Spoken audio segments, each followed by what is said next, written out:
around the Ezreal Yuumi, and so much of it comes off the back of this Zac pick. Now, admittedly, in the early laning phase, I think the Zac will struggle against the GP. GP is known for having a very strong level 1 to 3 because of how much passive burn damage he has and how easily he can get into your face and just do damage. On top of that, with the Trundle, he's going to be great at taking away some of the resistances that the Zac provides, making it easier for OG to actually play front-to-back team fights. But I think that in terms of drawn-out team fights, in terms of sustained damage, Fnatic just very much has the edge here, and I'm curious as to how OG are going to be able to find a way around this, because you can't exactly invest all your resources into the mid lane because, hey, Wind Wall, that's going to block your own ultimate. That long-range engage that you're relying on, that's gone. The Gangplank, what are you going to try and dive a Zac with his passive as well?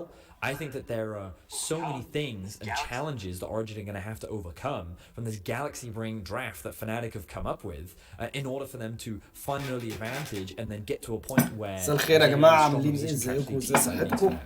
There's actually some parallels to be drawn to the regular season as well.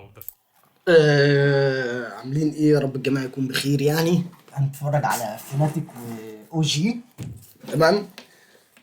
الفيناتيك يجي كده والاو جي يجي كده، تمام، عشان نعرف هنسف على مين ونتريق على مين. وايه نشوف كده الدنيا هتبقى عامله ازاي. بسم الله الرحمن الرحيم. ان شاء الله فيناتيك هتعمل جيم رايق.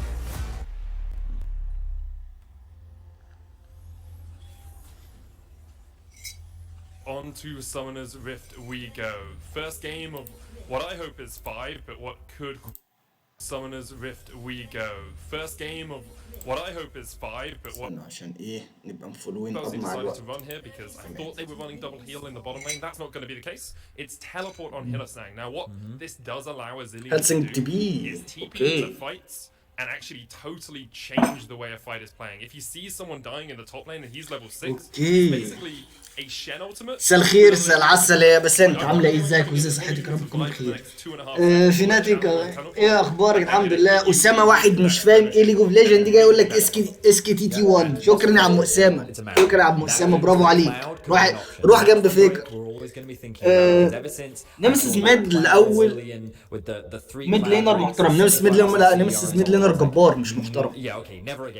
نمسز ميد لينر جبار. خلي بالك زيليان ده زي بهاء بالظبط. لا يا باشا عيب يا باشا. نمسز بصراحه انا الفتره دي محترم نمسز بامانه. انا اسف، محترم هيلسنج. نمسز طول عمره لعيب. انا محترم هيلسنج بصراحه. بقاله كام جيم كده بيلعب على الرايق، بس يعني عجبني يعني.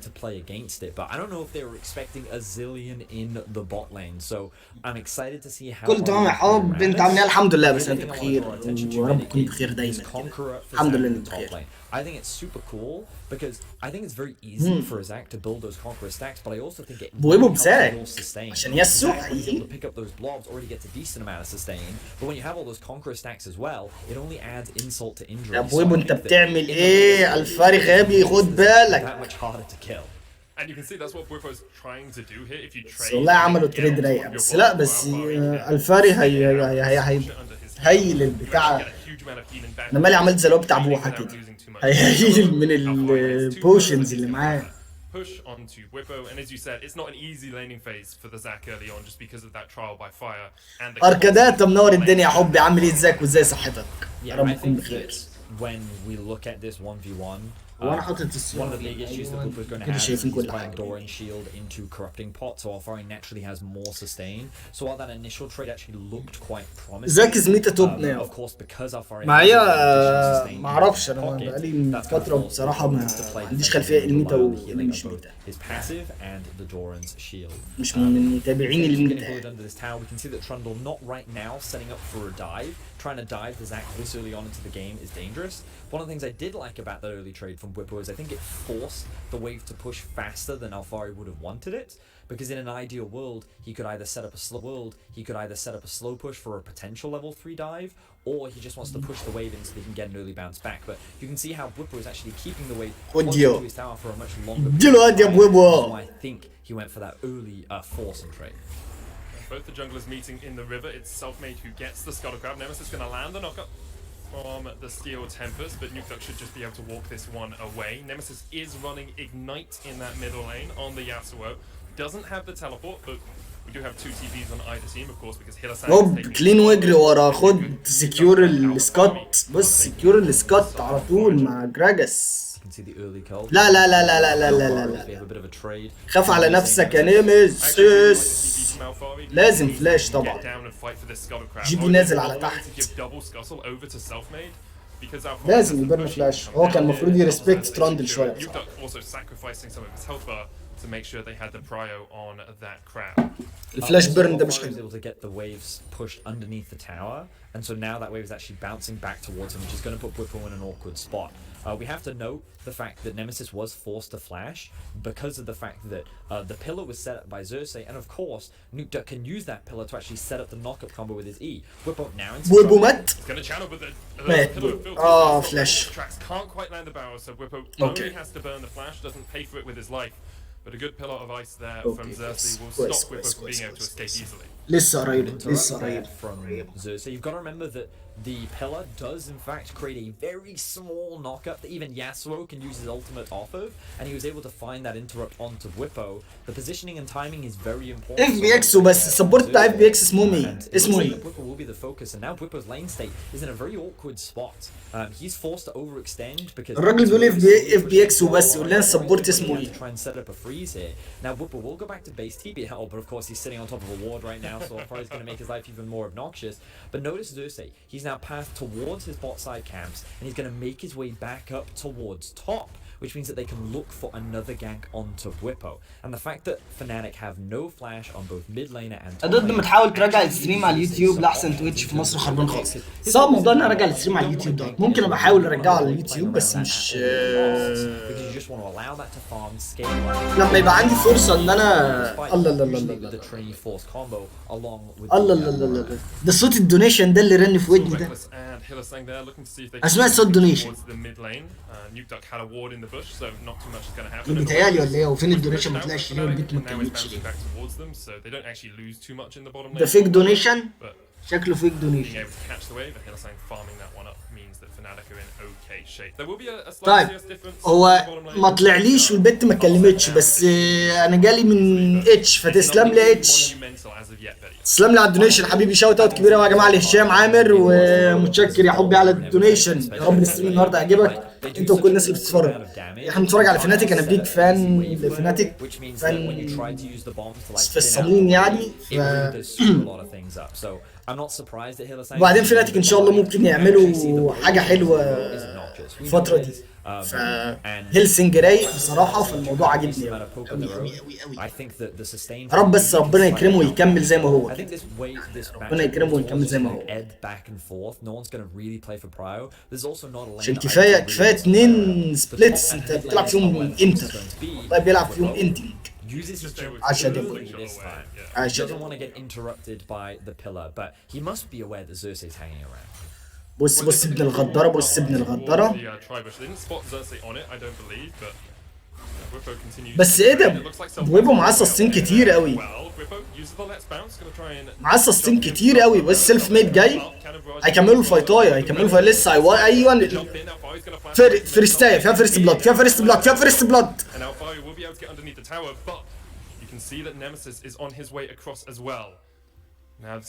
نمس هيخش دلوقتي، خلصت الفيرست اهي. الفاري اولع يا بقول. عايزين يضيفوا. يا سيلف ميد. اقسم بالله انتوا رايقين فشخ. ادي يا ريكلس. المينيون هيموته، المينيون هيموته. لا هي يعقوب لا حول ولا قوة لا حول يا حول يا حول يا حول. It's not fake XD, don't tell me we're back to the shitty YouTube again. ما هو علشان رجال على اليوتيوب يا اتش علشان بتاع ده يعني عاملين فيديو كده للناس تتفرج عشان برضه مش مختفينا خالص من اليوتيوب مش أكتر. لكن استنى اقول لك ليه رجال على اليوتيوب. But then they immediately turn their attention onto Xerxes to force him out of the fight. The wind wall اتعملت بالشيكة فشخ بصراحة. بص ريكلس راح لاحق بص كله. بص هنا كان هيموت كان لازم يموتوه بص. And then he ends up getting the passive that I forget the name of his runes that ends up giving him تريومف عوضت تريومف عوضت. And I think that sort of play really exemplifies the difference between Fnatic and Origin in the early game. We looked at how quick Fnatic are to play in these during the second half of the split, and they have a very high kills a minute score. 0.91 kills go down in their early games. You have بس كنا بنقول ايه رجعنا لليوتيوب علشان الناس اللي حابه ان هي ترجع تتفرج ان هي يعني تتفرج علينا شويه ممكن ما بيتفرجوا على تويتش فيقدروا يتفرجوا على الاقل على الايفنتس اللي احنا بنعملها زي مثلا ان احنا نتفرج على فناتيك وهم بيلعبوا او فبس يا سيدي. Yeah, and I think it's reminiscent of what we come to expect, right? And I think that Fnatic love to play this hard fast style. وانا مش عامله هاي top lane a lot in the ليه بينزل اوتو؟ allow Whippo to move around the map and start applying a lot more pressure. And I think that they also love to rely on their mechanics, knowing that in these situations, it's very G2-esque, where sometimes they'll look at these 50-50 situations, can we outplay here? And then they're able to make it work because of the talent on their roster. And I think that they prep very well in the draft. يا ارجع على اليابا ضد ده ما تعرفش بينات فين دلوقتي. لا مش فاكر انا اخر حاجه فاكرها عن كوريا ما عدا اسك تيليكوم وجينجي السنه اللي فاتت. لكن اسك تيليكوم وجينجي عشان متابعهم شويه فسبب ان انا يعني فانز بي دي بصراحه فعشان كده عارف مين اللي فيهم دلوقتي لكن الباقي ما اعرفش حاجه عنهم. And I think that right now with the position that Fnatic's in, that's setting themselves up nicely for the mid to late game. Already 1,000 gold in the lead. You've got Reckless down in the bottom lane, got himself an Executioner's Calling early to try and deal with the healing that comes out from a Yuumi. Xerxes trying to get up here towards the top lane. Whippo, it's going to step forward. Xerxes comes in, looks for the pillar, lands it. في حد معاه تي بي؟ لا ما حدش معاه تي بي. يا لهوي ده لو كان مات كان راح فيها خلاص. So Origin not slowing down. Xerxes has invested a few ganks now towards the top side of the map, but Fnatic بس بص جي بي فشخ زاك في التوب لين. Gonna use that blast cone to get some information. فشخ وفارم بس مش experience. Primarily, this transition up towards the top side of the map is to help Whippo push out this wave, but also threaten a dive. Well, it's very threatened right now. You can see how far back Alfari's having to stand. Usually one of the key contributors to his team in terms of damage across the course of a game. Shutting him down is so important. Nemesis is going to step forward here. Xerxes in the right position at the right time. There's the knock-up. Nemesis does still have his flash, so Origin aren't really going to be able to get too much more out of this. But as far as you can put Alfari behind, the better here. Going to try and trade. Gobbling up those goblets. Go back to Twitch. Watching you in mid lane is way better than Nemesis XD.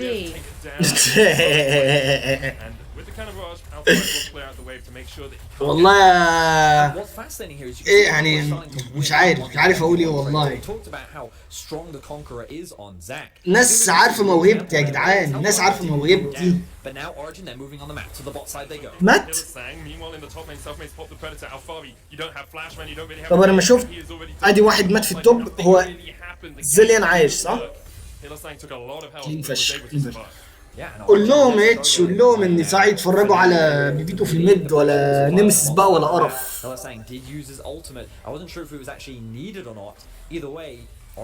هيرجعوا الفايتات اللي تحت بس كان كلين قوي. عملوا ديناي لجي بي حلو قوي بصراحه. عملوا ديناي حلو قوي كده كده. هو الوحيد اللي كان ممكن يسكيل كاري عندهم جي بي. عملوا له ديناي رايق قوي قوي قوي قوي. It's over 1,000 gold and we're only 12 minutes in. Yes, Nemesis has been involved in those kills in the top lane, but he's also just out farming Nukeduck, who hasn't really had the opportunity to influence the map that much. 13 minutes in, Fnatic in the driver's seat in this game. It's the nature of the matchup, Medic. And again, this is where we have to credit Fnatic for their adaptation in the draft. فناتك بتلعب نضيف قوي يا جماعه And they بجد. were like, it's going to go to Nuke Duck. Alpha doesn't play this champion. The only other option is to send it top, and even if they do send it top, we can put our Zac into it, and we know that we're going to be able to scale just fine. بعدين اوريجن التيم التاني اللي انا اسف التيم اللي تحت فناتك على طول صح؟ هو التيم التالت على يوروب.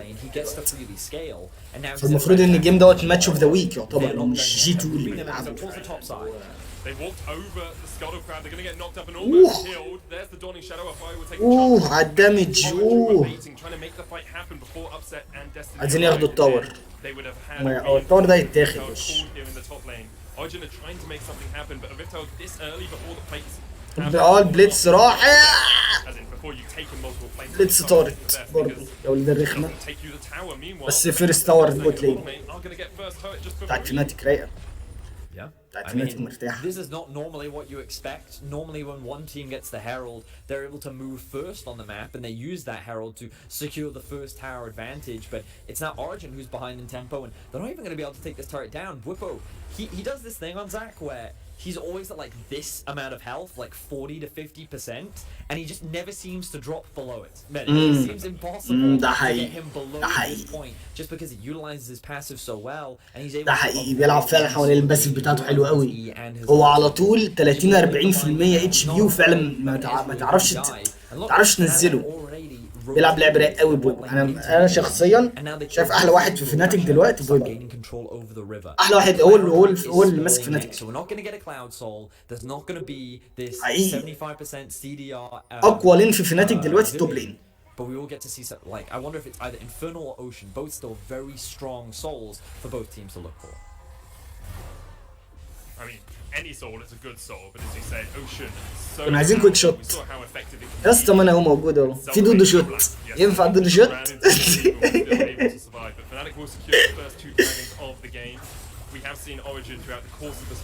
دراجون سكيور. الجيم استنبايه يا جماعه. الجيم استنبايه. بجد الجيم استنبايه. I'm not going to say superior scaling because it always matters how much Upset can get out of a fight. Well, honestly though, Meg, I think you can. I think Fnatic do have the strongest. ميمي جيمنج بويبو ايه يا اسطى ده انتر مين ده؟ مين ده اللي انت بويبو؟ The Gangplank? But no. He يا اسطى انت جايب تهري يا اسطى. انت جايب تهري. جايب تهري كده. And he's running Ignite, which means that he's always going to مفيش الكلام ده طبعا. اوكي عارف لو كنت بتتكلم على هيلسن كنت قلت لك ماشي كنت اقول لانه بيلعب فعلا سبليتايتين لعبهم وحش قوي بس بويبو مفيش ده بويبو هو الوحيد اللي بيخلي فناتك تكسب دلوقتي.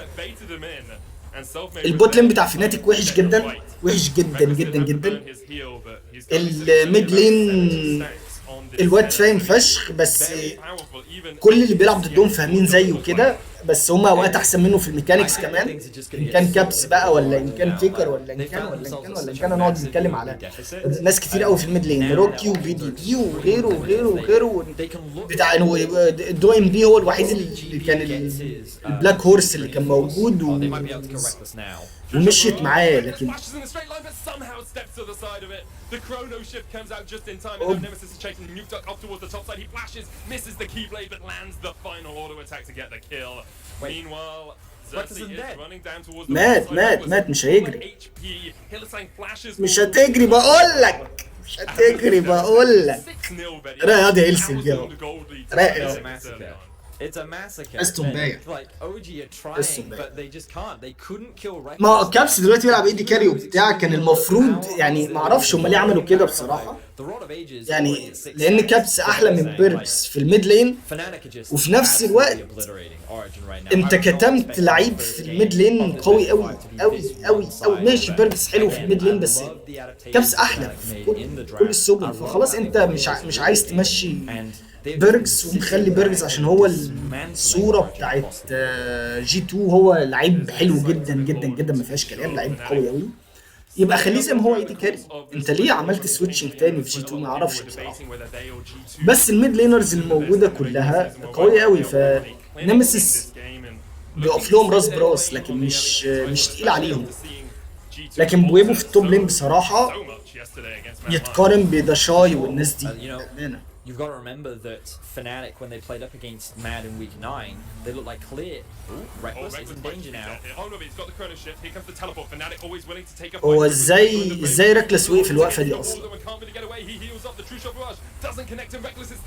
هو ازاي اصلا ريكلس بيقتلها؟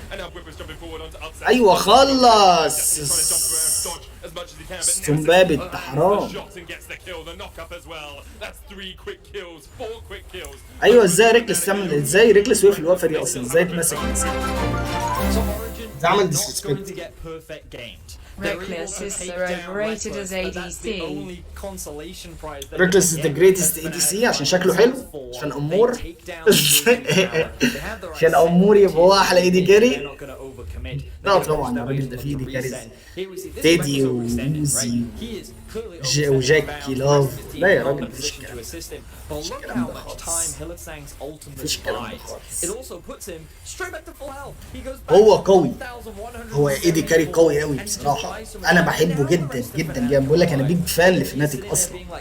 بس لا، بس هو مش أحلى ايدي كاري طبعا. بالعكس ده أوحش لين دلوقتي في فناتيك الايدي كاري. محتاجين، هم دلوقتي بيلعبوا حلو، دلوقتي بيلعبوا حلو بصراحة. بس السبليتايتين اللي فاتوا اوحش لينا كانت ليدي كاري. كان البوت لين اللي هي السنة اللي فاتت يعتبر، السنة اللي فاتت البوت لين كانت زي القرف ما شاء الله يعني.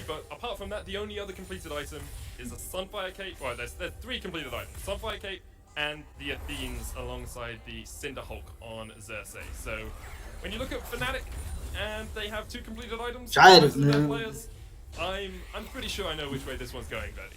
أنا ما بعرف يعني. بص مش عارف، ما بعرفش الحب الحاجة يسيطر على. Overrated. He is good, but not for competitive play. مين ده؟ مين ده اللي اوفر ريتد ومش لكومبتيتيف بلاي؟ As you're saying, the later this game goes, I think it only gets harder. The funny thing about Fnatic's comp is normally when you look at Senna comps, you sit there and go, لا استنى افتح لك ستريم لابس عشان اعرف انت بتقول ايه. But because you have Yasuo, it's not. Like he's one of the best champions. مين ده اللي اوفر ريتد بس؟ ريكلس. But also, he's going Blade of the Ruin King. His Infinity Edge is likely going to be the next item on the docket, and he's in a great position to be able to just burn that down. So Fnatic, once they get to that 3-item point, wait, is Selfmade also building death? استنى بس افتح لك. The dude's 503, I get it, but it looks like that he is just going all in when it comes to the damage. It's dark technology. I believe it could be Zonya's? No, it's not. It's Death Cap. It's just Death Cap. Yeah. استنى عشان هضطر افتحه من البتاع. Because he's like a stopwatch. So why waste it? Like I'm gonna get maximum efficiency right now. Instead I'm gonna build towards my Death Cap. Well, you might as well do it if you're this far ahead. يا جدعان ريكلس مش اوفر ريتد، بس مش هو احلى ايدي كاري لو انتوا بتتكلم على ريكلس، لان انا ما فهمتش انتوا بتتكلم على مين. بس انت بتتكلم على ريكلس، هو مش اوفر ريتد ومش اندر ريتد. الفكره كلها ان هو مش احسن ايدي كاري، محبوب وبتاع وكل حاجه. طبعا انا بحب ان هو متعلق قوي بالجيم، يعني الايموشنز بتاعته كمان باينه قوي في طريقه لعبه. بس هو مش احسن ايدي كاري خالص دلوقتي. OG's comp is mostly AD as well. Where does the AP damage come from? Well, there's Yumi, and I suppose you could argue Ornn, but because of that, Whippo, look at his animation medic. He's going full AD.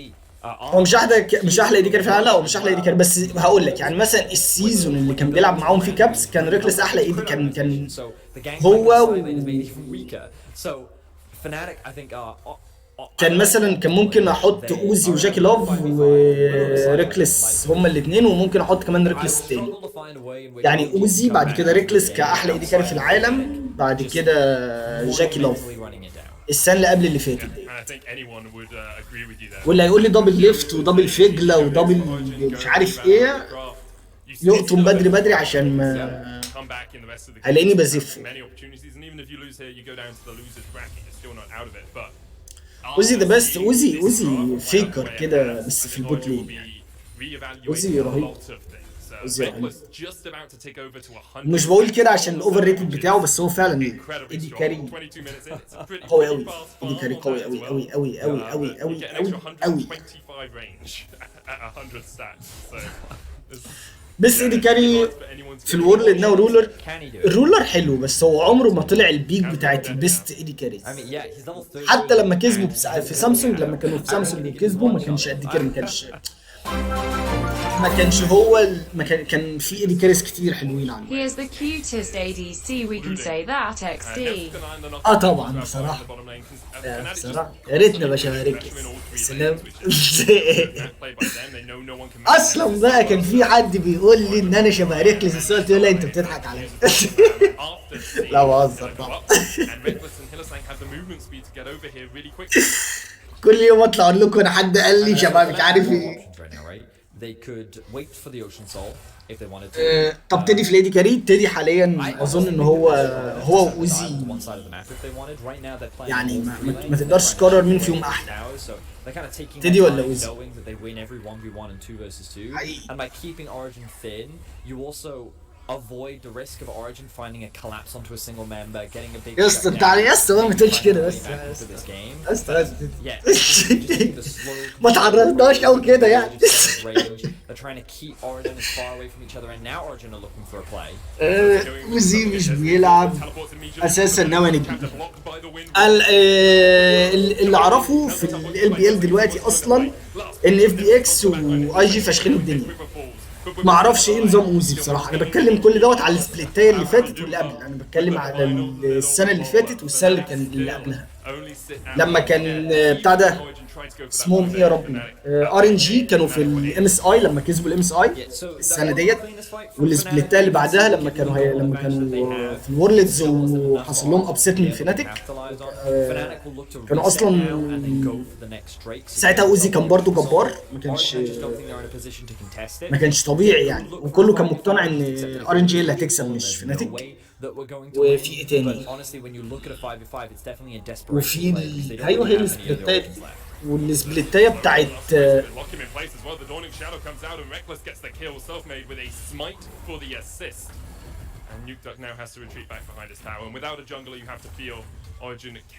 والسبليتايه لما الام اس اي لما اي جي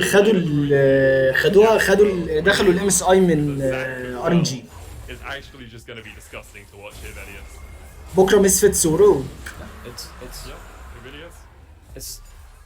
I'm just surprised, right? Because I mean, I was one of the, we heard the analysts there saying like this is going to be really one-sided for us because G2 اللي خرجتهم and I was more of the opinion that I think, well, okay, I think Origin actually preps really well for best of fives.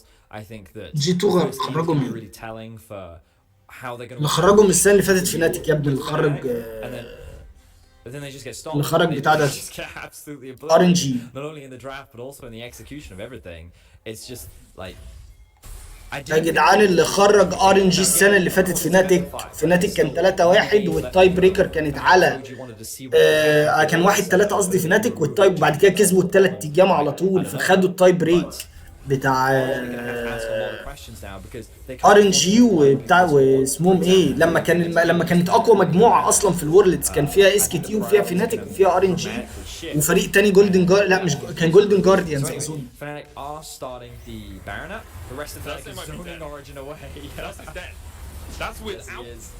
Without Zac and without Yasuo even in the fight, Nukta calls down the Forge God but misses. Stretching strike from Brimble on the backline will land on 2. Alfari has to flash away but the chase is on. استنباب الحرام، استنباب الجيم بيلعبوا نفسهم يا جدعان.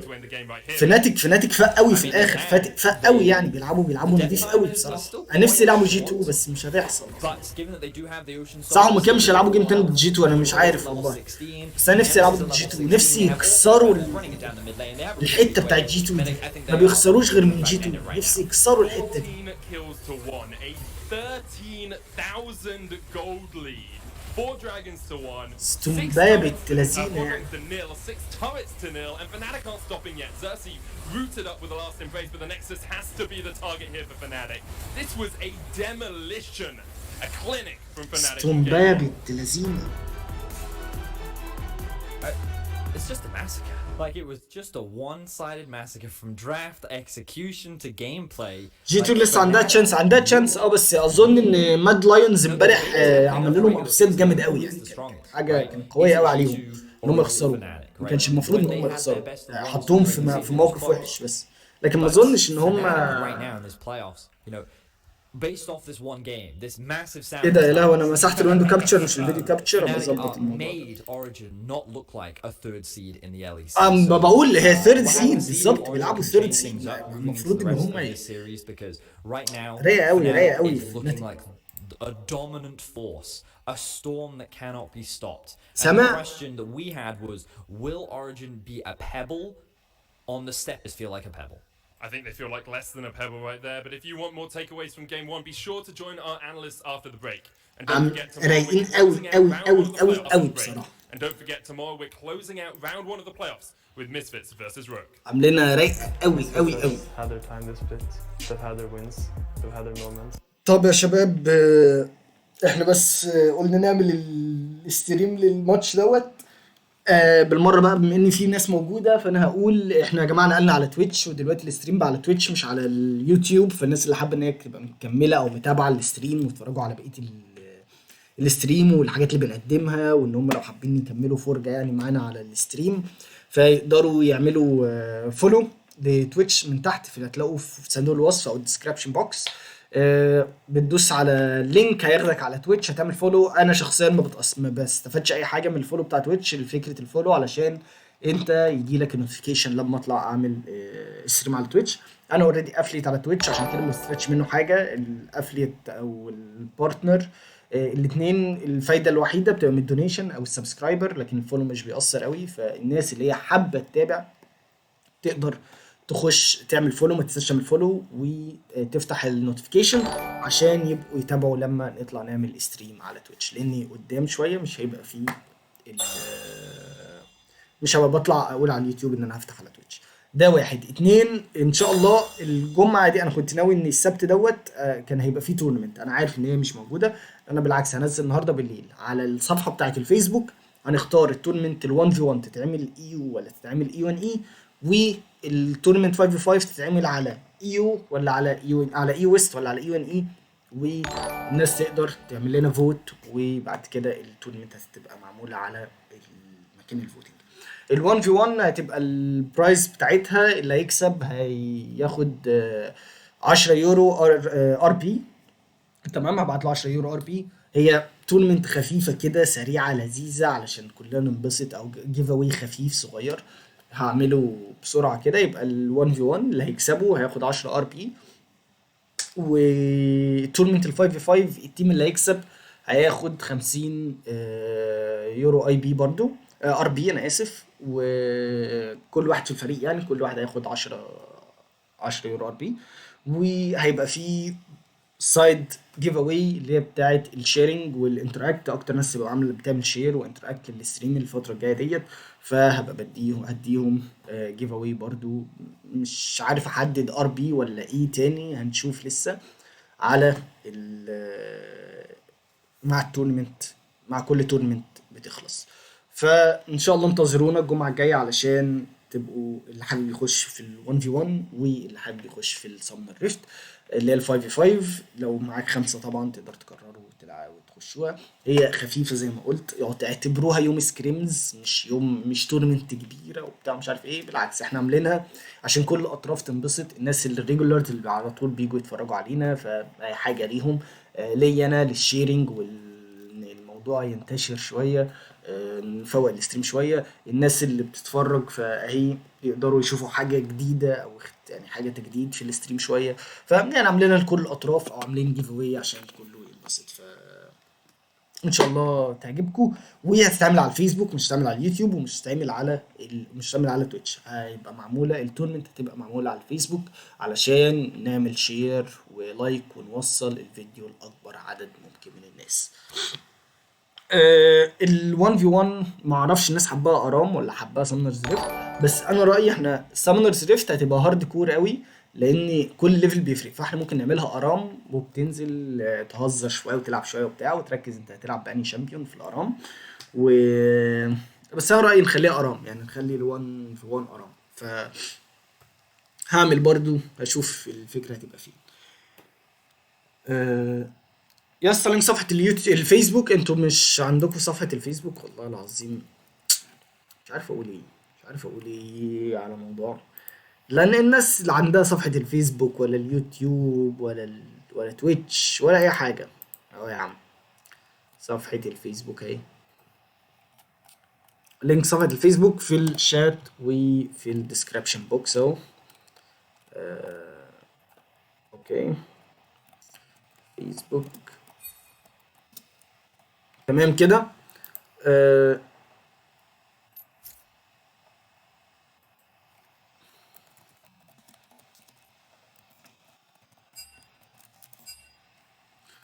طيب ده كده الفيسبوك وادي البتاع. ارام احلى في ال1 في 1 ممكن يا ممكن نعملها فعلا ارام. انا في دماغي اكتر الارام وهنظبط الدنيا. طيب حاليا بقى انا هقوم كده 10 دقايق افطر كوبايه نسكافيه سيجاره حلوه واجي اعمل ستريم على تويتش، فانتظروني خلال 10 دقايق.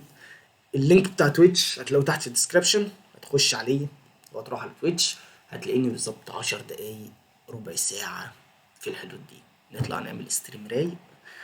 كل واحد يقوم يجيب بقى كوباية العصير بتاعته، كوباية الشاي، كوباية القهوة، سيجارته، اللب، الترمس، ايا كان اللي عندك، وهنحاول نلعب النهارده. مبدئيا انا بلاتنم 2 امبارح صحيح طلعت بلاتنم 2 عشان كنت ناسي اقول الكلام ده، بلاتنم 2. فهنحاول نشد حيلنا الفتره الجايه دي ونوصل الدايموند قريب جدا ان شاء الله.